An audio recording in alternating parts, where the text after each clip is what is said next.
Ketika waktu Yesus semakin dekat di mana dia harus menderita dan mati bagi manusia, ia berusaha menghindari mengajar orang banyak dan lebih banyak meluangkan waktu untuk murid-muridnya untuk kesediaan hati mereka mengenai penderitaan yang menunggu dia. Mula-mula terlebih dahulu ia mengasingkan diri dan mendoakan agar hati mereka disediakan untuk menerima perkataannya. Peristiwa-peristiwa yang dihadapinya masih tersembunyi dari murid-muridnya, tetapi saatnya sudah dekat bila mereka harus melihat kesengsaraannya. Mereka akan melihat dia yang sudah mereka kasihi dan percaya, yang akan diserahkan ke tangan musuh-musuhnya sehingga tergantung di salib Golgota. Kisah ini kita boleh lihat dalam Matius 16 ayat 13 sampai 28, Markus 8 ayat 27 sampai 38, Lukas 9 ayat 18 sampai 27. Berilah kepada Tuhan kemuliaan namanya. Sujudlah kepada Tuhan dengan berhiaskan kekudusan.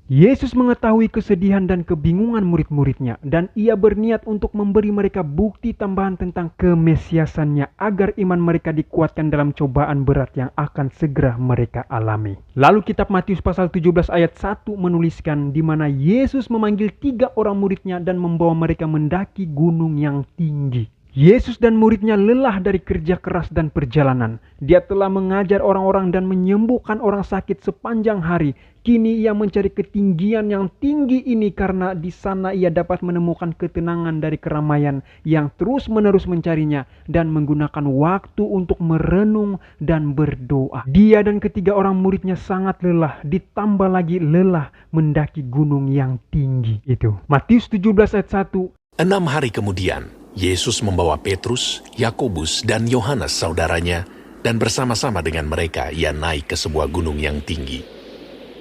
Di situ mereka sendiri saja.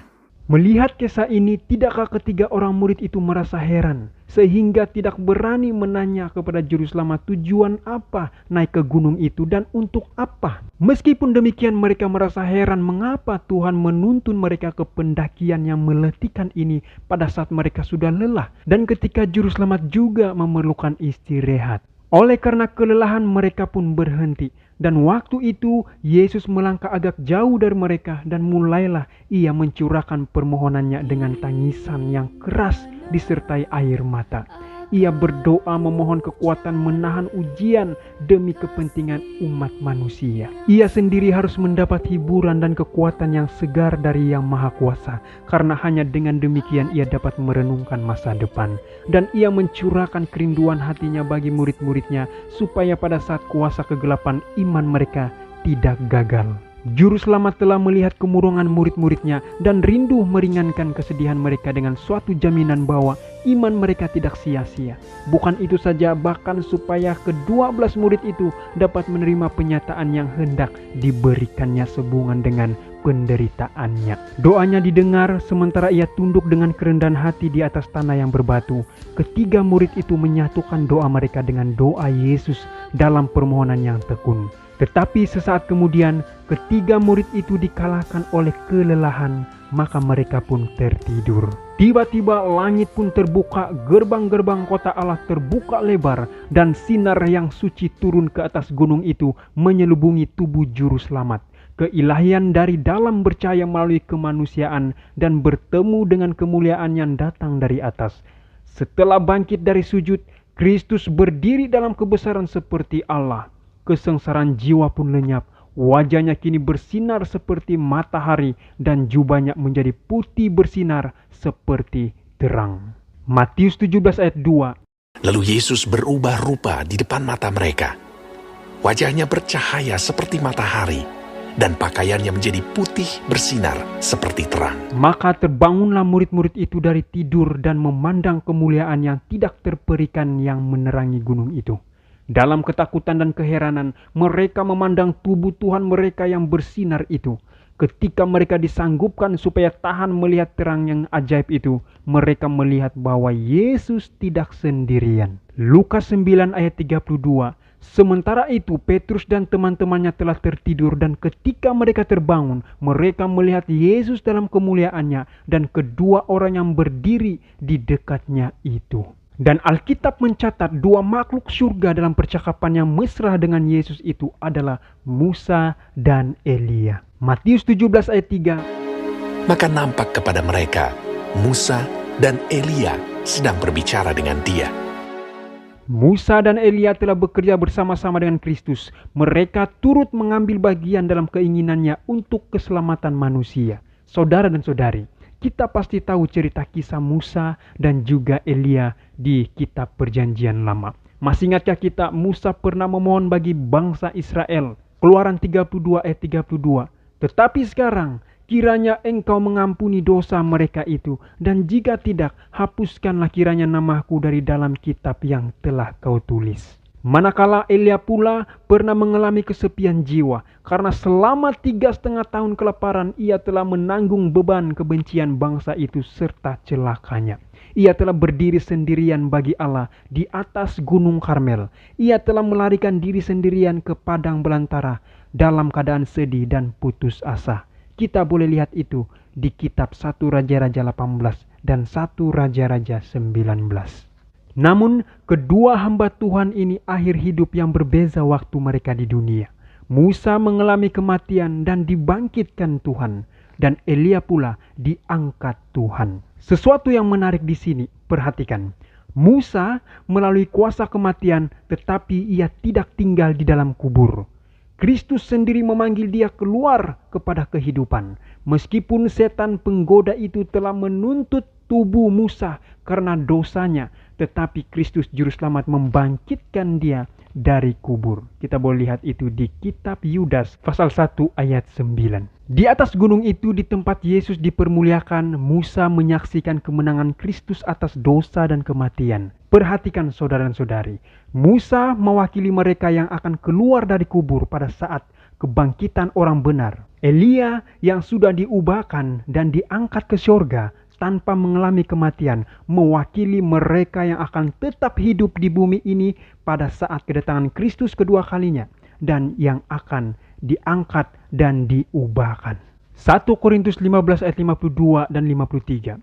Dalam sekejap mata, pada waktu bunyi nafiri yang terakhir, sebab nafiri akan berbunyi dan orang-orang mati akan dibangkitkan dalam keadaan yang tidak dapat binasa, dan kita semua akan diubah.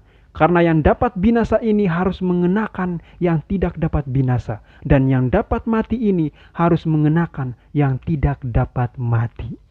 Kita mungkin bertanya, apa maksud Tuhan datang ke gunung itu?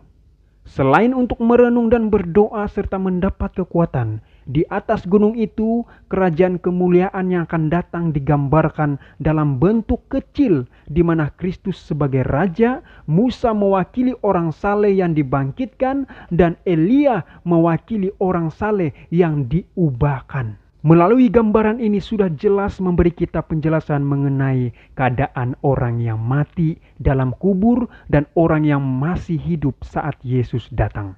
Di channel ini sudah pernah membahas mengenai keadaan orang mati dan apa yang terjadi saat kedatangan Yesus yang kedua kali. Linknya ada di description video ini. Ketiga orang murid itu masih belum mengerti akan penglihatan itu, tetapi mereka tetap bergembira karena guru yang sabar dan yang rendah hati itu telah dihormati oleh orang-orang yang pernah diangkat Tuhan ke surga, yakni Musa dan Elia. Lalu Petrus berkata kepada Yesus, Tuhan, betapa bahagianya kami berada di tempat ini. Jika engkau mau, biarlah aku dirikan di sini 3 kemah. 1 untuk engkau, 1 untuk Musa, dan 1 untuk Elia. Murid-murid yakin bahwa Musa dan Elia telah diutus untuk melindungi Tuhan mereka dan untuk mendirikan kekuasaannya sebagai raja. Petrus dan teman-temannya belum mengerti sungguh bahwa sebelum Yesus memperoleh mahkota, harus mati di salib terlebih dahulu. Bukan penobatan Kristus sebagai raja, melainkan kematian yang akan dilaksanakan terlebih dahulu di Yerusalem. Matius 17 ayat 5. Dan tiba-tiba sedang ia berkata-kata, turunlah awan yang terang menaungi mereka. Dan dari dalam awan itu terdengar suara yang berkata, Inilah anak yang kukasihi. kepadanya lah aku berkenan. Dengarkanlah dia. Kejadian ini juga pernah Petrus tuliskan dalam kitab 2 Petrus 1 ayat 17 dan 18. Petrus mengatakan, kami menyaksikan bagaimana ia menerima kehormatan dan kemuliaan dari Allah Bapa, ketika datang kepadanya suara dari Yang Maha Mulia yang mengatakan, inilah anak yang kukasihi, kepadanyalah aku berkenan. Suara itu kami dengar datang dari sorga ketika kami bersama-sama dengan dia di atas gunung yang kudus. Matius 17 ayat 6-8. Mendengar itu, tersungkurlah murid-muridnya, dan mereka sangat ketakutan. Lalu Yesus datang kepada mereka dan menyentuh mereka sambil berkata, Berdirilah, jangan takut. dan ketika mereka mengangkat kepala, mereka tidak melihat seorang pun kecuali Yesus seorang diri. Yesus dan ketiga murid itu pun turun dari gunung itu. Ia memerintahkan kepada ketiga muridnya itu supaya berdiam diri mengenai apa yang sudah mereka saksikan, dengan berkata, Matius 17 ayat 9. Pada waktu mereka turun dari gunung itu, Yesus berpesan kepada mereka, Jangan kamu ceritakan penglihatan itu kepada seorang pun, sebelum anak manusia dibangkitkan dari antara orang mati. Nah, ada yang mungkin bertanya, kenapa Allah mengutus Musa dan Elia dan bukan di antara para malaikat yang lain? Oleh karena ini berkenan penderitaan dan kematian Yesus, maka Tuhan mengutus Musa dan Elia bercakap-cakap kepada Yesus berkenan dengan penderitaan dan kematiannya, daripada memilih malaikat lain untuk bercakap-cakap kepada Kristus. Lagi pula, Tuhan memilih mereka yang pernah mengalami ujian-ujian hidup di bumi melakukan tugas itu. Ada juga yang mungkin akan bertanya, kenapa Petrus dan teman-temannya tahu bahwa itu Musa dan Elia? Alkitab tidak mencatat apa yang membuat Petrus dan teman-temannya yakin bahwa itu Musa dan Elia. Yang pasti, Tuhan bisa saja mengizinkan keyakinan itu ada dalam diri mereka. Bertemu lagi kita di video berikutnya. Tuhan Yesus memberkati kita semua. Amin.